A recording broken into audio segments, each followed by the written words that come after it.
Assalamualaikum warahmatullahi wabarakatuh.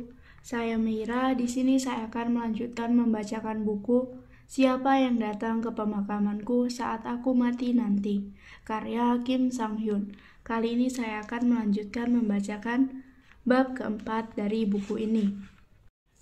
Bab ini terdiri dari 13 bagian, yaitu terdapat pola pikir, tanggung jawab, cahaya bulan dan kesungguhan, keinginan untuk hidup sejahtera, garis bawah, latihan mengurangi kekuatan, menghakimi, orang sepertiku, alasan, tulisan yang meredup, apa boleh buat, besar dan kecil, dan yang terakhir kebahagiaan. Bagi kalian yang ingin memberikan saran atau ingin merekomendasikan buku untuk dibaca, kalian bisa tulis di kolom komentar.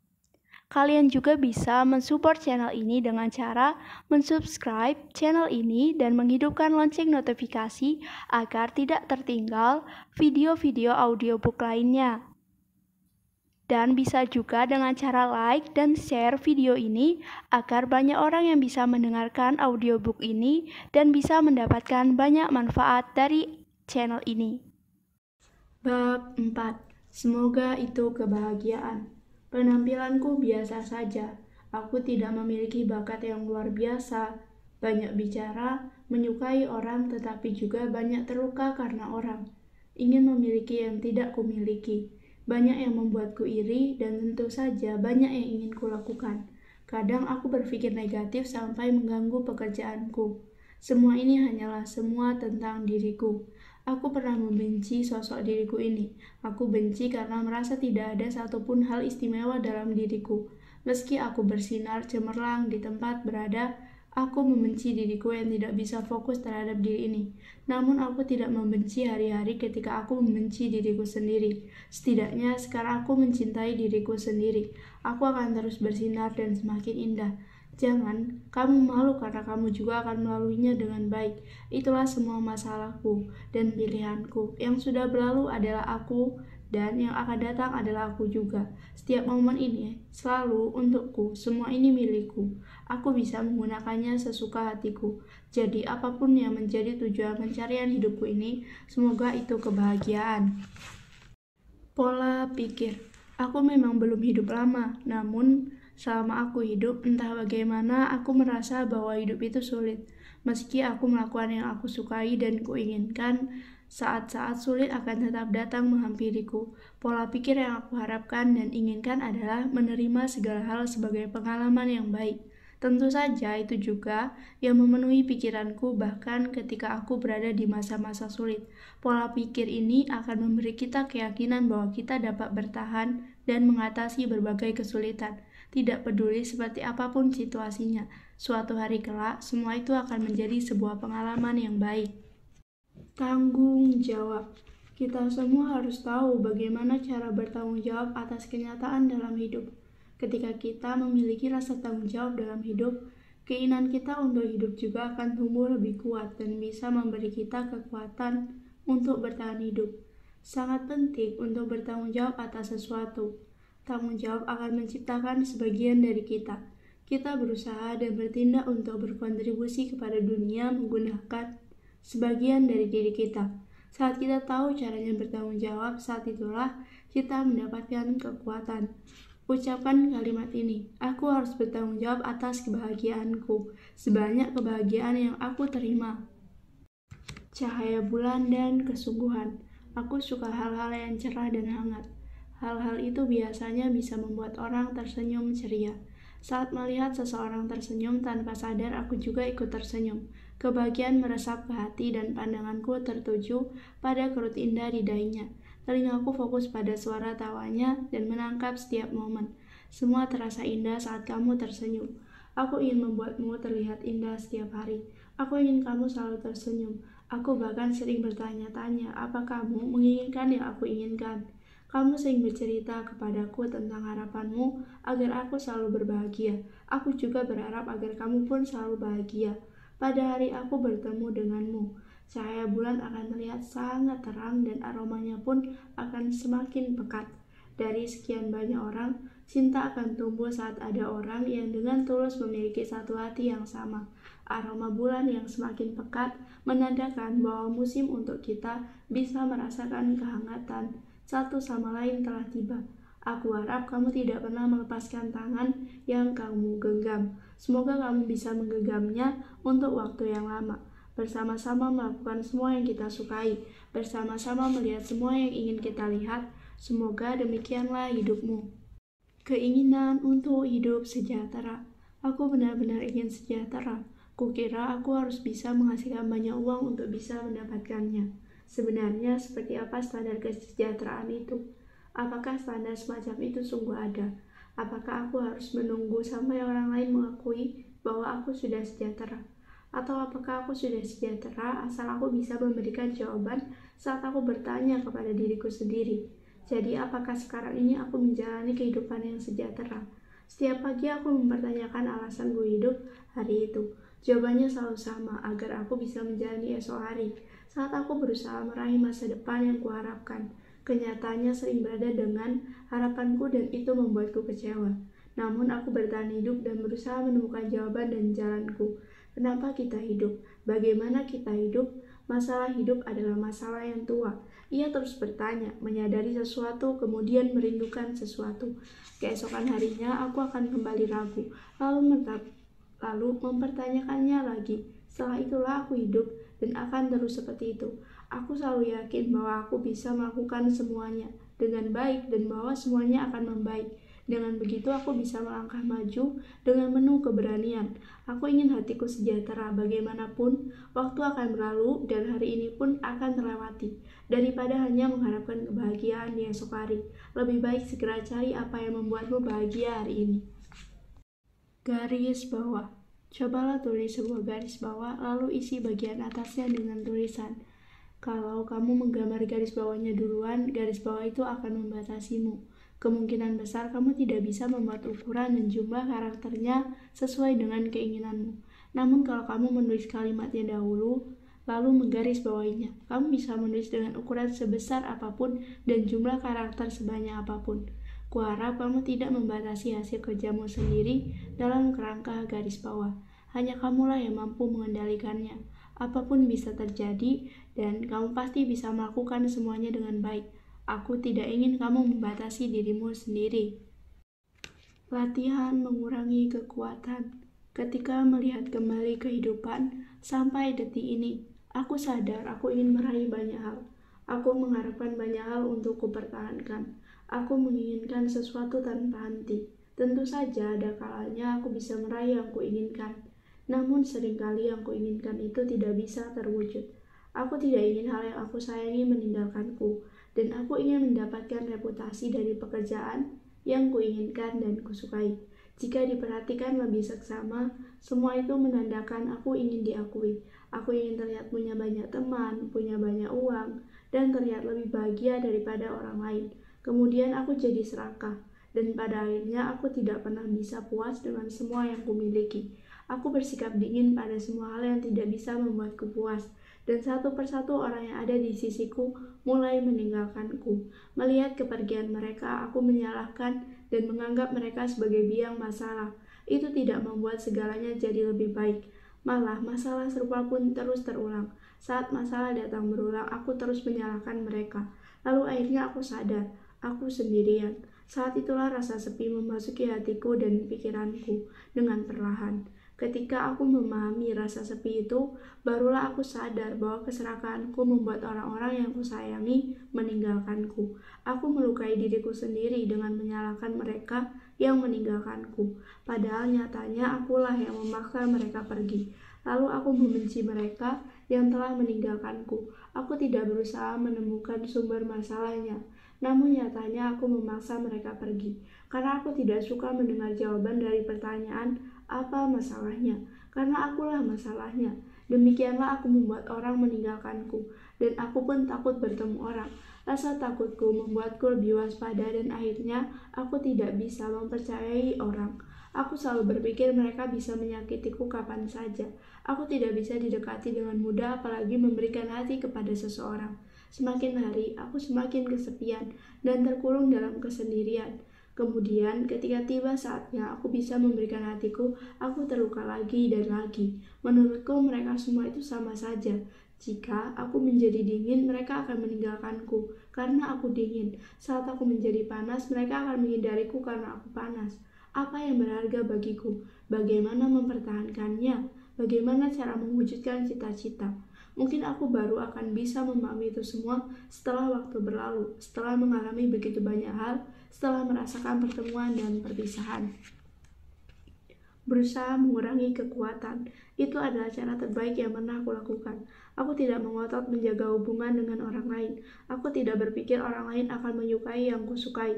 Aku sadar bahwa aku adalah aku dan dia adalah dia. Aku tidak berharap untuk menerima sebanyak yang kuberikan. Aku menjaga jarak yang tepat antara aku dan dia. Itulah maksudku mengurangi kekuatan dalam hubungan. Pekerjaan juga sama. Aku pernah hidup dengan uang sebagai tujuan utamaku. Ketika aku tergesa-gesa ingin menghasilkan banyak uang, aku kehilangan semua uang itu. Aku dulu berpikir bahwa uang adalah segalanya, dan hal lain-lain adalah tambahan demi mendapatkan uang. Jelas itu mengantarkanku pada kegagalan, karena suatu yang dimulai dengan niat demi menghasilkan uang, pada akhirnya akan membuatmu merasa kehilangan uang. Saat itu aku merasa menderita. Aku sadar bahwa ada yang jauh lebih penting daripada uang. Ada hal-hal yang tidak bisa kita dapatkan meski kita mengotot. Aku puas dengan hidupku saat ini. Tidak, aku merasa lebih dari puas. Karena aku bahagia, aku tidak hanya menemukan apa yang benar-benar ingin kulakukan, tetapi juga orang-orang yang kusayangi ada di sisiku. Aku melakukan apa yang ingin kulakukan dan apa yang ingin kuinginkan akan mengikuti. Dalam hal ini aku mendapatkan tawaran gaji sebulan untuk pekerjaan yang bisa selesai dalam 1 jam. Jangan cemas atau bingung, milikilah ruang dan waktu untuk memikirkan hidup dan orang lain. Sadarlah bahwa membenci seseorang akan merugikan perasaan dan waktumu. Jangan lagi membenci hal-hal yang tidak kamu sukai. Teruslah mencintai semua yang indah. Jadilah orang yang hangat dan bisa menjaga hubungan dengan jarak yang tepat. Pada akhirnya, aku ingin hidup tanpa mengotot. Menghakimi. Aku ingin mengembangkan kemampuan untuk melihat sesuatu sebagaimana adanya. Aku tidak ingin menilai atau menghakimi seseorang hanya dari penampilan seperti pakaian, rambut yang berantakan, dan lainnya. Biasanya aku menilai seseorang dari perilakunya, tetapi aku juga ingin bisa memahaminya berdasarkan situasi, keadaan yang membuatnya jadi seperti itu. Sampai tidak ada yang bisa dia lakukan kecuali melakukan hal tersebut. Aku tidak ingin menilai seseorang hanya dari satu momen. Coba aku tanya kepadamu, apa warna kacamata yang kukenakan untuk melihat dunia? Kalau kamu menyimakku sampai di sini, kamu pasti bisa menjawabnya. Aku pernah menghakimi seseorang, padahal aku tidak tahu apa-apa soal orang itu. Aku kembali memikirkan ini ketika ada seseorang menghakimiku. Aku memikirkan betapa besar luka dan rasa sakit yang mungkin dirasakan oleh orang yang pernah kuhakimi itu. Akan tetapi, sulit sekali melihat secara objektif tanpa tergesa-gesa menghakimi. Ketika orang lain menilaimu terlalu tinggi, mereka mengharapkan sesuatu yang lebih. Harapan membuat mereka terus mengingatmu, tetapi harapan yang terlalu tinggi bisa mendatangkan kekecewaan. Satu-satunya cara agar orang sepertiku ini tidak kecewa adalah dengan berpikir bahwa tidak ada seseorang pun di dunia ini yang baik-baik saja. Kita boleh membuat kriteria dan standar dengan syarat hanya menerapkan standar itu untuk diri sendiri dan tidak memaksakan itu untuk orang lain. Dengan demikian, kamu akan menemukan bahwa orang lain juga tidak terlalu memperhatikanmu. Kukira aku bisa semakin mudah menilai jika aku makin banyak tahu. Tentu saja ini benar untuk beberapa aspek dan momen tertentu. Tetapi pada dasarnya semakin banyak aku tahu, semakin sering aku bisa salah. Saat kamu tahu banyak hal, kamu akan sangat percaya pada dirimu sendiri. Berdasarkan pengalaman dan pengetahuanmu yang banyak, menghasilkan sebuah praduga yang kuat dan tidak bisa diubah dengan mudah. Hubungan antar manusia pun sama. Tahu banyak tentang seseorang dan apa yang pernah dialaminya akan menciptakan praduga. Namun praduga itu bukan berarti kamu tahu banyak hal penting dalam setiap momen dan situasi yang pernah orang itu lalui. Hanya saja praduga yang kamu ciptakan itu akan menjadi dasar penilaianmu dan keputusan yang kamu kira tepat untuk orang itu. Kamu kira kamu tahu betul, tapi kadang orang itu malah mengambil keputusan yang berkebalikan dari perkiraanmu. Pernahkah kamu menghitung berapa banyak waktu yang telah dilalui seseorang sampai dia muncul di hadapanmu? Pernahkah kamu bertanya, Berapa banyak kerutan di dahinya, berapa banyak senyum dan tangis yang muncul di wajahnya sebelum dia menunjukkan ekspresinya saat berdiri di depanmu. Pernahkah kamu memikirkan ada berapa banyak kebahagiaan, rasa sakit, pikiran, dan luka yang ada dalam dirinya saat dia berbicara denganmu? Kita tidak tahu apa-apa. Semua itu tidak bisa dinilai seperti hal-hal sederhana lainnya. Tidak ada yang pasti. Semuanya bisa berubah kapan saja. Semakin banyak tahu seharusnya membuat kita bersikap tenang dan lebih berhati-hati. Setidaknya pengetahuan itu seharusnya membuat kita mempertimbangkan sekali lagi saat akan menilai orang lain. Kepribadian tidak terbentuk dalam semalam. Wujud nyata seseorang datang dari sikap dan kata-kata terucap dengan sangat hati-hati. Selain itu, passion dimulai dari tindakan dan passion tidak bisa muncul begitu saja. Apa yang telah membentuk seseorang selama beberapa dekade tidak akan mudah berubah. Jangan pernah berusaha untuk mengubah seseorang dan jangan kecewa saat seseorang tidak berubah. Kamu bisa meninggalkanku kapan saja dan saat itu terjadi, dan sebaiknya kita tidak terlalu sedih. Perpisahan akan selalu datang dan cinta akan selalu berada di sekelilingmu. Kamu patut dihormati dimanapun berada. Dan aku harap kamu tidak merendahkan dirimu sendiri dalam keadaan apapun. Semoga kamu bisa menjadi orang yang paling mencintai dirimu sendiri. Perhatikanlah kebahagiaan yang ada di dekatmu dengan penuh rasa cinta, daripada mencari kebahagiaan di kejauhan. Semoga kamu bisa menghias sekelilingmu dengan kata-kata yang indah. Orang sepertiku. Siapakah aku? Akan jadi apakah aku? Ingin jadi apakah aku? Aku sudah memikirkan ini selama bertahun-tahun, tetapi masih saja tidak tahu aku ini orang seperti apa. Aku tidak tahu sosok seperti apa aku ingin dilihat, dan dengan hati dan pikiran seperti apa aku ingin hidup. Aku masih belum tahu persis tentang itu semua. Jika kamu tidak tahu banyak tentang orang seperti apa yang akan bersamamu untuk selamanya, apakah nantinya kamu bisa hidup dengan baik? Kekhawatiran akan menang. Namun kekhawatiran tidak akan menghasilkan apa-apa. Aku harus tahu tentang diriku, jadi aku ingin melihat lebih dekat hal-hal yang membentukku. Aku Kim Sang Hyun, laki-laki, anak laki pertama dalam keluargaku, seorang cucu, seorang kekasih, penulis, pemimpin. Sang Hyun Lim, seorang sahabat, pemilik kafe, hanya seorang bocah yang pernah akrab denganmu, bocah yang baik, bocah yang bukan siapa-siapa. Dia itu siapa? Aku cuma satu orang, tetapi aku hidup dalam berbagai sosok yang dilihat dari berbagai sudut. Apakah selama ini aku hidup dengan baik? Apakah aku pernah mengecewakan orang lain dari sosok yang kutunjukkan? Apakah pernah ada ucapan atau sikapku yang membuat orang lain menangis? Maafkan aku, dengan sungguh-sungguh aku meminta maaf. Aku menulis ini pun dengan tekad untuk memohon maaf. Menurutku hidup seseorang tersimpan dalam ekspresi wajah dan ucapannya. Ekspresi wajah yang ditunjukkannya dan juga kata-kata yang diucapkan adalah jejak kehidupan dan perjuangan yang dialaminya. Jadi bagaimana ekspresi dan kata-kata apa yang kumiliki? Aku pun bergegas ke kamar mandi untuk melihat diriku di cermin. Aku punya rambut keriting meliuk-liuk sampai aku tidak bisa membiarkannya memanjang. Aku lebih suka memotong rambutku dengan rapi.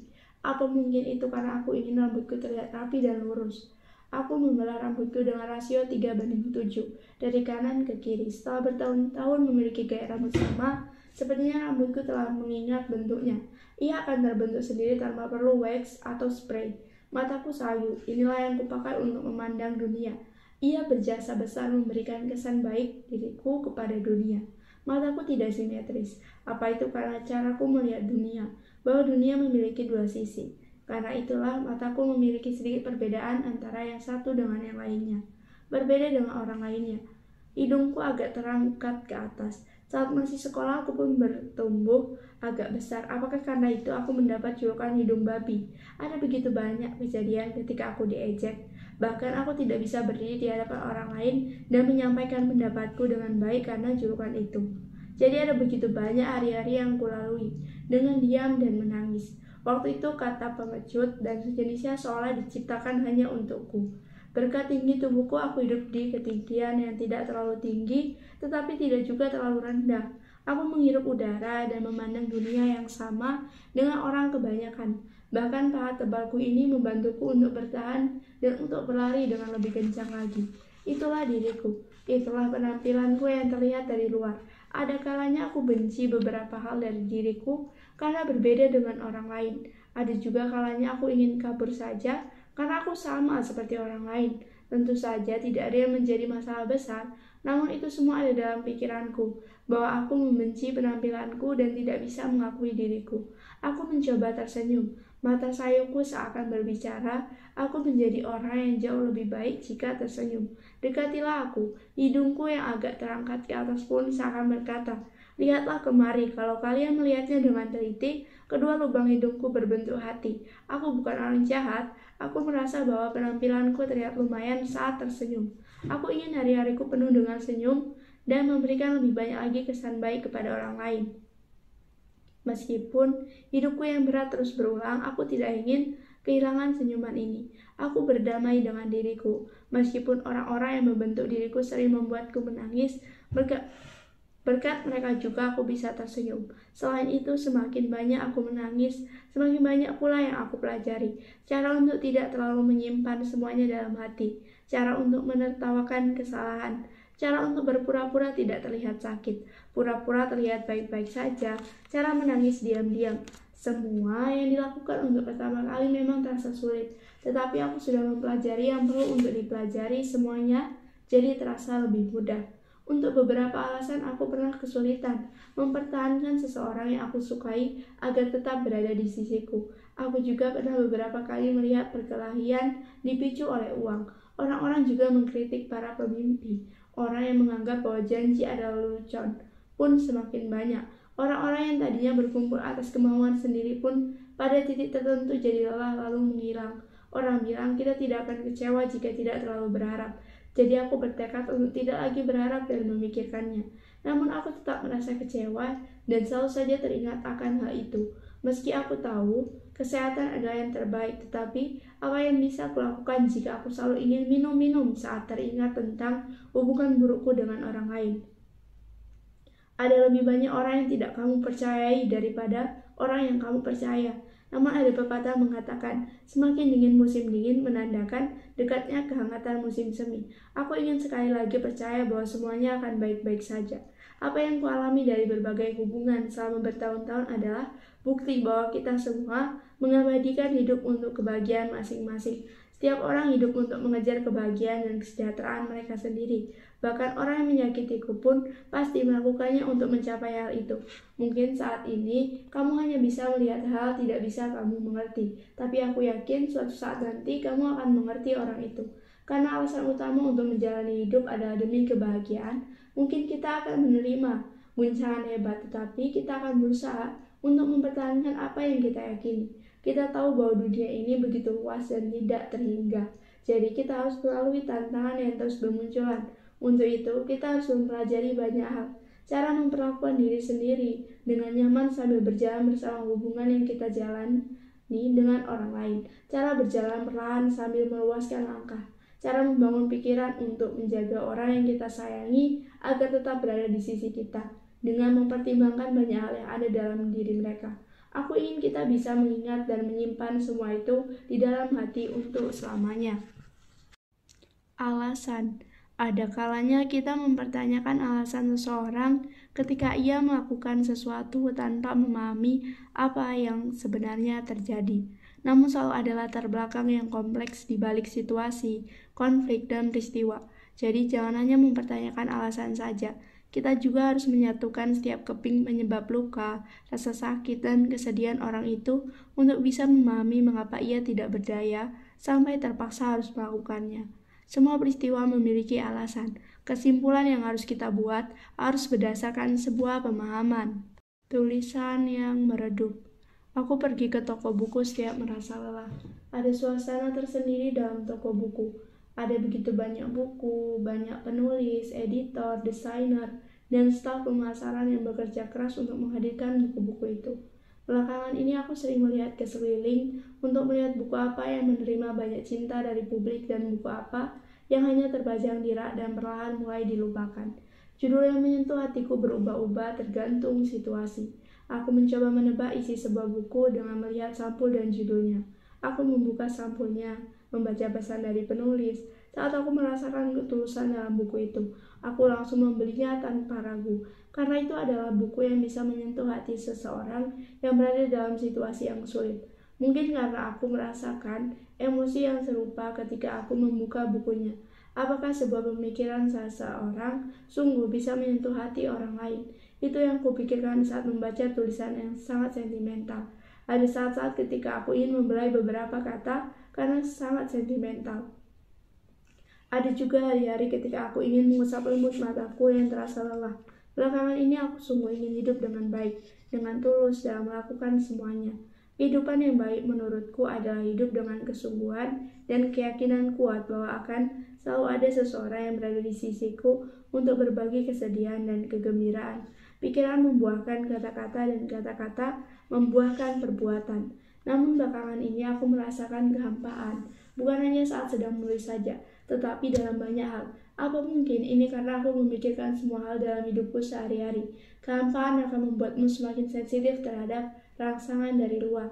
Seperti kaleng kosong, ia hanya akan bersuara ketika ada rangsangan dari luar. Selain itu, kehampaan itu bertumbuh. Jadi semakin hari aku merasa semakin sensitif. Aku ingin mengisi kehampaan itu dengan banyak hal, tetapi aku tidak bisa. Karena meminjam kata-kata yang paling tidak aku sukai, aku tidak punya waktu dan aku tidak bisa apa-apa. Dalam waktu kurang dari sebulan, orang-orang yang selama ini memenuhi kehidupanku banyak yang pergi meninggalkanku. Mereka pergi karena terluka, merasakan sakit yang sama dengan yang aku rasakan. Mereka cepat-cepat pergi ketika tahu bahwa mereka tidak bisa mendapatkan uang, angka, cinta, perhatian, dan sebagainya. Dalam situasi seperti itu, aku tidak ingin bertemu siapapun. Namun aku merasa aku harus bertemu seseorang untuk mencurahkan semua isi hatiku. Akan tetapi tidak ada orang yang bisa kuandalkan. Aku ingin membiarkan air mataku mengalir deras dan menunjukkan semua ketulusanku. Tetapi tidak semua orang di sekitarku bisa menerimanya.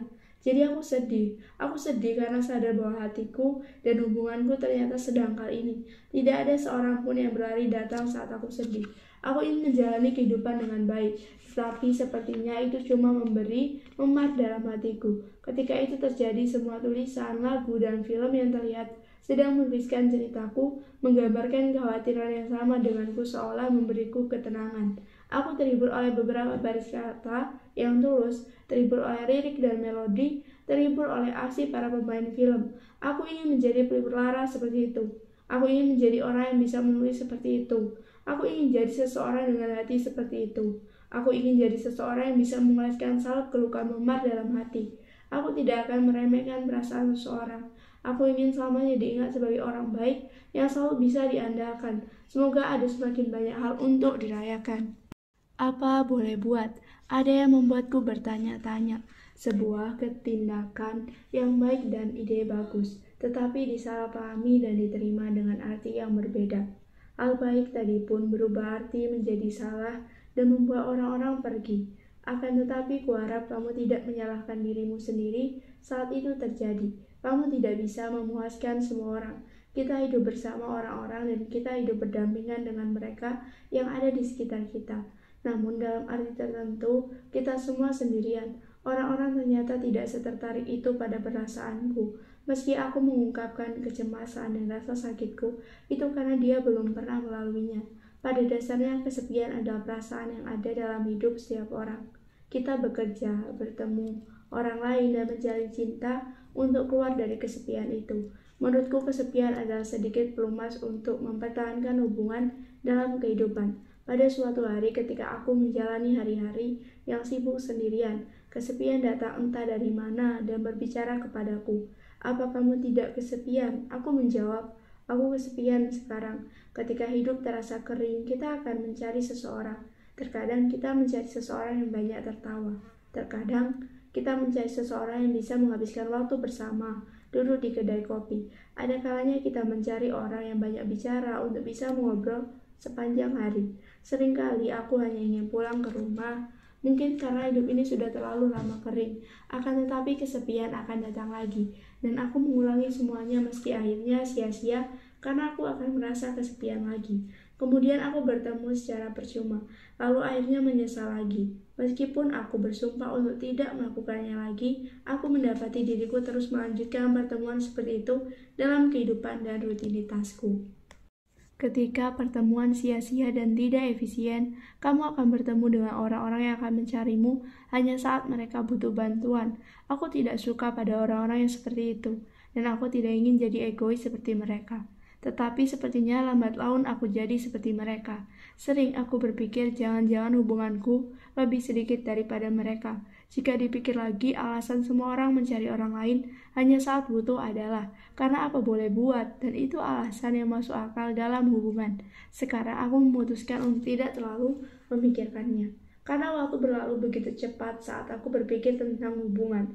Hujan turun di suatu tempat, tapi di tempat lain sangat cerah. Menurutku orang itu seperti payung, hanya digunakan ketika dibutuhkan. Yang kusadari dalam hubungan adalah kebahagiaanku adalah tanggung jawabku sepenuhnya. Jadi, aku harap kamu juga bisa merasa nyaman dan bahagia sepanjang waktu. Besar dan kecil. Lulusan universitas lokal, sudah memiliki bisnis tetapi masih terus berusaha untuk tumbuh dan berkembang. Secara konsisten menerbitkan buku, tetapi hasil karyanya tidak pernah laris luar biasa. Kemanapun ia pergi, apapun yang dilakukannya bukanlah hal besar. Meskipun begitu, ia tidak suka mendengar orang menyebutnya usahanya kecil. Namun ia juga tidak suka menjadi orang yang besar. Intinya ia tidak suka dikotak-kotakan seperti itu. Tidak peduli besar atau kecil, bukankah? Yang terpenting adalah melakukan bagian masing-masing. Aku sudah sering melihat sesuatu yang dilakukan orang yang lebih besar mengharuskan orang yang lebih kecil bekerja dengan baik. Ada kalanya orang yang lebih kecil bisa melakukan sesuatu dengan lebih baik daripada orang yang lebih besar. Seperti itu saja, menurutku perbedaan besar dan kecil pada era ini adalah modal. Namun modal bisa dengan cepat dikumpulkan, tetapi orang-orang, cinta, dan pengalaman tidak bisa dikumpulkan begitu saja. Seseorang yang besar pun dulu pernah kecil. Kuulurkan tanganku untuk berjabat tangan dan bertepuk tangan untuk semua orang yang dianggap kecil di dunia termasuk aku. Tinggalkan uang, mari kita berbahagia. Kebahagiaan. Eskalator naik dan turun di stasiun kereta bawah tanah, rusak setiap saat. Butuh cukup banyak anak tangga untuk naik. Kenyamanan eskalator yang dulu tidak kusadari saat aku naik turun, sekarang kurindukan setiap saat aku melangkah menaiki anak tangga satu persatu.